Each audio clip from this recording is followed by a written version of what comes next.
Ողջույն բարեկամներ, ձեզ հետ My Culinary Versions խոհարարական ալիքն է եւ այսօր միասին պատրաստելու ենք շատ համեղ բորշ տավարի մսով։ Բաժանորդագրվեք My Culinary Versions խոհարարական ալիքին, եթե մինչև այժմ չեք բաժանորդագրվել, հավանեք մեր էջը, իսկ ես սկսեմ ներկայացնել բաղադրիչները եւ պատրաստման եղանակը։ Ուրեմն բորշի համար մեզ պետք է ոսկրոտ, յուղոտ միս, իսկ դիետիկները կարող են վերցնել անյուղ միս։ Այստեղ ես կթվարկեմ բաղադրիչները, որտեղ դուք կհանդիպեք լոլիկի մածուկ, սխտոր, քացախ։ Եթե այս բաղադրիչները ինչ-որ ձևով ազդում են ձեր մարսողական համակարգի վրա, կարող եք չգործածել այս բաղադրիչները, խոսքս վերաբերում է դիետիկներին։ Ուրեմն հիմա ես թվարկեմ 3 լիտր արգանակի համար ձեզ անհրաժեշտ է 400 գրամ տավարի միս, 400 գրամ թարմ սպիտակ կաղամբ, 200 գրամ գազար, 200 գրամ սող, 200 գրամ բազուկ,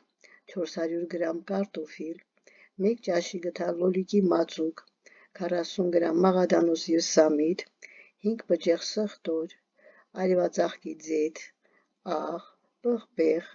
1 ճաշի գթալ քացախ եւ թթվասեր մատուցելու համար։ Հիմա պատրաստման եղանակը։ Ինչպես ենք վարվելու մսի հետ։ Նախորդ թողնում ենք սառը ջրի մեջ, մինչև արյունը դուրս գցի, այնուհետև կտրատում ենք մաքուր լվացած միսը, եփում 3 լիտր կամ մի քիչ ավելի սառը ջրի մեջ։ Հիմա մինչև միսը կեփվի, անցնում ենք մնացած բաղադրիչներին։ Նախորդ բոլոր բաղադրիչները կտրատում ենք եւ դնում մի կողմ։ Գազարը անց ենք կացնում քերիչով, բազուկը նույնպես քերիչով, սոխը մանր կտրատում ենք, կարտոֆիլը բաժանում ենք 4 մասի կամ ավելի մանր մասերի, եթե ցանկանում եք։ Այստեղ մնաց 5 բջեղ սխտորը մանրացնում եք կամ եթե կարող եք անցկացնել քերիչով,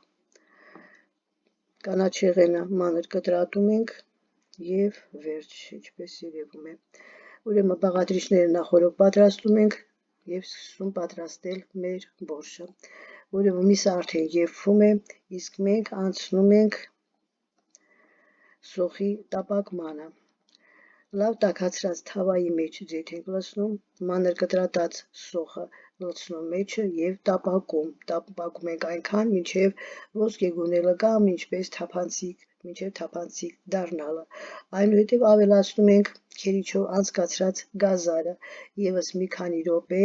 խառնում ենք եւ ավելացնում ենք դրանից հետո բազուկը։ Ուրեմն անպայման գազար, հետո բազուկ։ Բազուկից հետո ավելացնում ենք լոլիկի մածուկը։ Եթե ցանկանում եք, որ բորշը ստացվի ավելի վառ գույնի, ուրեմն պետք է ավելացնեք նաեւ 1 ճաշի գթալ քացախ։ Այս բոլորը տապակելուց հետո թողնում ենք մի կողմ եւ կրկին անցնում ենք մսին։ Միսը արդեն եփվել է, ենթադրենք, հանում ենք միսը, քամում ենք արգանակը եւ նորից միսը տեղափոխում արգանակի մեջ։ Կտրատած կարտոֆիլը եւ կաղամբը, շերտատած կաղամբը լցնում ենք արգանակի մեջ, կրկին եփում ենք։ Երբ կարտոֆիլը եւ կաղամբը մի թեթև արդեն եփվել են, ավելացնում ենք տապակի մեջ տապակած մեր բանջարեղենը, սող, գազար եւ բազուկը։ Ուրեմն ավելացնում ենք արգանակի վրա, թողնում ենք եփվի, ստուգում ենք, եթե կարտոֆիլը եփվել է, ուրեմն արդեն բորշը պատրաստ է։ Կաղամբը կարտոֆիլից շուտ է եփվում, դրա համար ասում, եթե կարտոֆիլը արդեն եփվել է, ուրեմն պատրաստ է։ Ինչ ենք անում, մինչև կրակից վերցնելը ավելացնում ենք աղ, կանաչեղենի մի մասը սխտորի հետ միասին, պետք է ասեի, որ կանաչեղենը բաժանում ենք 2 մասի, մի մասը սխտորի հետ լցնում ենք բորշի մեջ, մյուս մասը պահում ենք, երբ կմատուցենք, ուրեմն թարմ վիճակում մատուցելիս կավելացնենք նաև կտրատած կանաչու մյուս մասը եւ վերջում մատուցելիս պետք է ավելացնենք նաև թթվասեր ցանկացողների համար եւ պետք է ավելացնեի նաև որ անմիջապես չենք